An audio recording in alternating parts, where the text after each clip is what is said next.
Operation ಸಿಂಧೂರ ಮುಗಿದು 4 ತಿಂಗಳು ಕಳೆದರೂ ಅದರ ಹವಾ ಮಾತ್ರ ಕಡಿಮೆಯಾಗಿಲ್ಲ. ಸಶಸ್ತ್ರ ಮುಖ್ಯಸ್ಥರೇ ರೋಚಕ ರಹಸ್ಯ ಬಿಚ್ಚಿಟ್ಟಿದ್ದಾರೆ. ಮಧ್ಯರಾತ್ರಿ ಪಾಕ್ ಮೇಲೆ ದಾಳಿ ಮಾಡಿದ್ಯಾಕೆ, ಹೇಗಿತ್ತು ಕಾರ್ಯಾಚರಣೆ ಅಂತ ವಿವರಿಸಿದ್ದಾರೆ.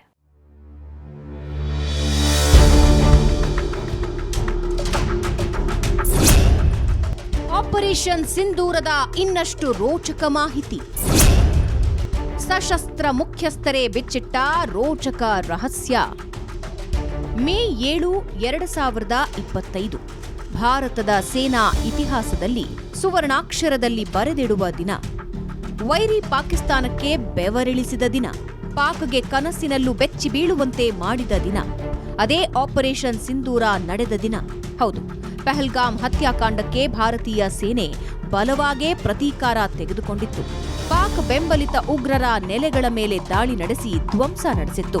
ದೇಶವೇ ಹೆಮ್ಮೆ ಪಡುವಂತೆ ಮಾಡಿತ್ತು ಭಾರತೀಯ ಸೇನೆ. ಆದರೆ ಈ ಆಪರೇಷನ್ ಸಿಂಧೂರದ ಹಲವು ಮಹತ್ವದ ವಿಚಾರವನ್ನ ಸಶಸ್ತ್ರ ಸೇನಾಪಡೆಗಳ ಮುಖ್ಯಸ್ಥ ಜನರಲ್ ಅನಿಲ್ ಚೌಹಾಣ್ ತೆರೆದಿಟ್ಟಿದ್ದಾರೆ. ಅದರಲ್ಲೂ ಪ್ರಮುಖವಾಗಿ ಮೇ 7ರಂದೇ ಯಾಕೆ ದಾಳಿ ನಡೆಸಿದ್ದೆವು ಮತ್ತು ರಾತ್ರಿ 1 ಗಂಟೆಯಿಂದ 1:30 ವೇಳೆಯನ್ನೇ ಯಾಕೆ ಆಯ್ದುಕೊಂಡೆವು ಅನ್ನೋದನ್ನ ಎಳೆಯಾಗಿ ಬಿಡಿಸಿಟ್ಟಿದ್ದಾರೆ.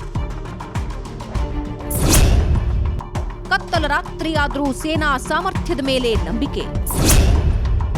ಎಲ್ಲ ಸಾಕ್ಷ್ಯವನ್ನು ಒದಗಿಸಿದ್ದೇವೆ ಎಂದ ಚೌಹಾಣ್. ಮೇ 9ರ ರಾತ್ರಿ ನಾವು ಒಟ್ಟು 9 ಉಗ್ರರ ನೆಲೆಗಳ ಮೇಲೆ ದಾಳಿ ನಡೆಸಿದ್ದೆವು. ಅದರಲ್ಲೂ ರಾತ್ರಿ 1 ಗಂಟೆಯಿಂದ 1:30 ಸಮಯವನ್ನ ಆಯ್ಕೆ ಮಾಡಿಕೊಂಡಿದ್ದರ ಹಿಂದೆ ಸ್ಪಷ್ಟ ಉದ್ದೇಶ ಇತ್ತು.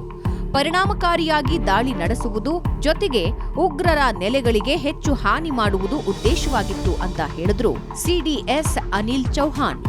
ಮೇ 7ರ ರಾತ್ರಿಯನ್ನ ಆರಿಸಿಕೊಂಡಿದ್ದ ಕಾರಣವನ್ನ ವಿವರಿಸಿದ್ದಾರೆ ಅನಿಲ್ ಚೌಹಾಣ್. रात के 1:30 बजे क्यों किया हमने? 1 बजे वो तो सबसे अंधेरा होता है, सबसे मुश्किल होगा सैटेलाइट इमेजरी लेना, उसकी फोटोग्राफ लेना, एविडेंस कलेक्ट करना. फिर भी हमने रात के 1 या 1:30 बजे किया. ऐसे 2 कारणों से था. एक तो हमें अपनी क्षमताओं के, अपनी कैपेबिलिटीज़ के ऊपर भरोसा था कि रात में भी करेंगे तो रात में भी उसकी इमेजरी ले सकते हैं. और दूसरा इंपॉर्टेंट चीज़ ये थी कि हम लोग सिविलियन कैजुअलिटीज़ जो है अवॉइड करना चाहते थे.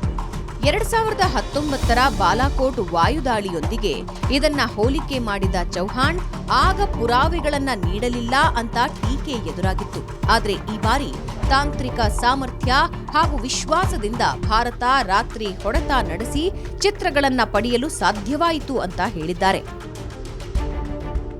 ಬೆಳಗಿನ ಜಾವ 5:30ರಿಂದ 6ರವರೆಗಿನ ಸಮಯವೂ ಉತ್ತಮವಾಗಿತ್ತು. ಆದರೆ ಆಗ ಮುಸ್ಲಿಮರ ಪ್ರಾರ್ಥನೆ ಸಮಯ. ಆಗ ಅನೇಕ ನಾಗರಿಕರು ಸಾವಿಗೀಡಾಗಬಹುದಿತ್ತು. ಆದ್ರಿಂದ ನಾವು 1ರಿಂದ 1:30 ಮಧ್ಯೆ ಸಮಯ ಆಯ್ಕೆ ಮಾಡಿದ್ದೆವು ಅಂತಾರೆ ಚೌಹಾಣ್. ಇನ್ನು 7ನೇ ತಾರೀಕು ಆಯ್ಕೆ ಯಾಕೆ ಅನ್ನೋದರ ಬಗ್ಗೆಯೂ ವಿವರಿಸಿದ್ದಾರೆ. 7 तारीख का समय मौसम के लिहाज से भी ठीक था, क्योंकि वही एक विंडो थी जहां 3-4 दिन मौसम साफ था और बारिश नहीं थी. अगर बारिश वगैरह होती तो फिर हमें थोड़ी इमेजरी लेने में प्रॉब्लम होती. ಏಪ್ರಿಲ್ 23ರ ಪಹಲ್ಗಾಮ್ ದಾಳಿಯ ನಂತರ ಪಾಕಿಸ್ತಾನದ ವಿಮಾನ ಚಟುವಟಿಕೆಗಳ ಮೇಲೆ ಭಾರತ ನಿಕಟ ನಿಗಾ ವಹಿಸಿತ್ತು. ಗುಪ್ತಚರ ಮಾಹಿತಿಯ ಆಧಾರದ ಮೇಲೆ ಸೇನೆ ಪ್ರತೀಕಾರಕ್ಕೆ ಸೂಕ್ತ ಹಾಗೂ ಸುರಕ್ಷಿತ ಸಮಯ ಆರಿಸಿತು ಅಂದಿದ್ದಾರೆ ಸಿಡಿಎಸ್ ಅನಿಲ್ ಚೌಹಾಣ್.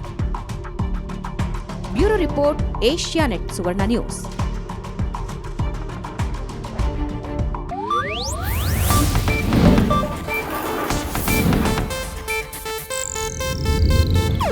ಇದು ಏಷ್ಯಾನೆಟ್ ನ್ಯೂಸ್ ನೆಟ್ವರ್ಕ್ ಪ್ರಸ್ತುತಿ.